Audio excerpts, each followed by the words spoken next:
સ્થાનિક સ્વરાજ્યની ચૂંટણીમાં ભાજપ, કોંગ્રેસ અને આમ આદમી પાર્ટીના દિગ્ગજો ચૂંટણી મેદાનમાં ઉતર્યા છે।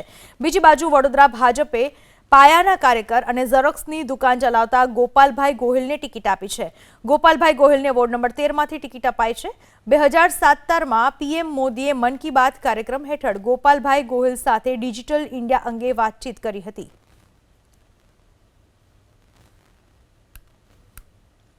અમારો એક જ મંત્ર છે, અત્યારે વોર્ડ નંબર 13માં 4 કમળ આવવા જોઈએ। 4 કમળ એ જ અમારું લક્ષ્યાંક છે।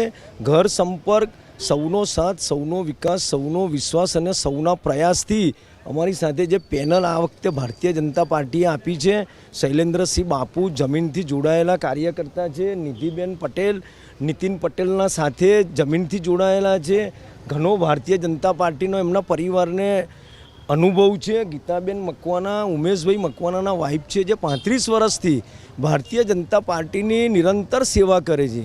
આવી સારામાં સારી જ્યારે પેનલ મળી હોય ત્યારે વોર્ડ નંબર 13માં 4 કમળ એટલા આનંદથી ખીલી જશે અને આ 4 કમળ અમે અમારા શહેરના પ્રમુખશ્રીના ખોળામાં અર્પણ કરવાના છે। વ્યક્તિગત મારી વાત કરું તો 25 વર્ષથી લોકોના સંપર્ક સાથે વિવિધ જનસેવા કાર્ય કરી લોકોને કઈ રીતે મદદરૂપ થવું એ પ્રમાણે પૂર હોય, કોરોના હોય, સુખ હોય, દુઃખ હોય, પ્રજાની વચ્ચે રહ્યો છે અને પ્રજાનો આશીર્વાદ મને મળ્યો છે અને પ્રજાના આશીર્વાદ થકી આજે ભારતીય જનતા પાર્ટીએ વિશ્વાસ મૂક્યો છે। એ વિશ્વાસ પ્રજાના આશીર્વાદ થકી છે એટલે પ્રજા મને ચોક્કસ ચૂંટીને લાવશે।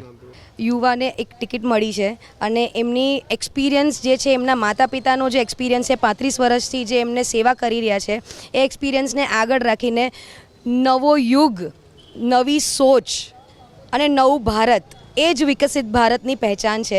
અને ભારત પહેલાં, સૌથી પહેલાં જે આપણા વોર્ડને જેટલી બી યોજનાઓ છે, જે આપણા મોદી સાહેબે અને જે રાજ્ય સરકારે જે યોજનાઓ કરી છે, એ ઘર ઘર અત્યારે અમે પહોંચાડી રહ્યા છે કે આ જ યોજનાઓથી બધાને લાભ મળે અને જેટલી બી સમસ્યાઓ છે એ દૂર થાય, એ જ અમારો સંકલ્પ છે। 4 કમળ જ્યારે આવશે ત્યારે જ આ વિકાસ એટલો આગળ જશે કે બધા જ યુવા જે છે જે વોટ નાઈ બી કરતા હોય ને એ વોટ કરતા થઈ જશે ને એમનો વિશ્વાસ, અતૂટ વિશ્વાસ રહેશે બીજેપીમાં। એ અમારો સંકલ્પ છે।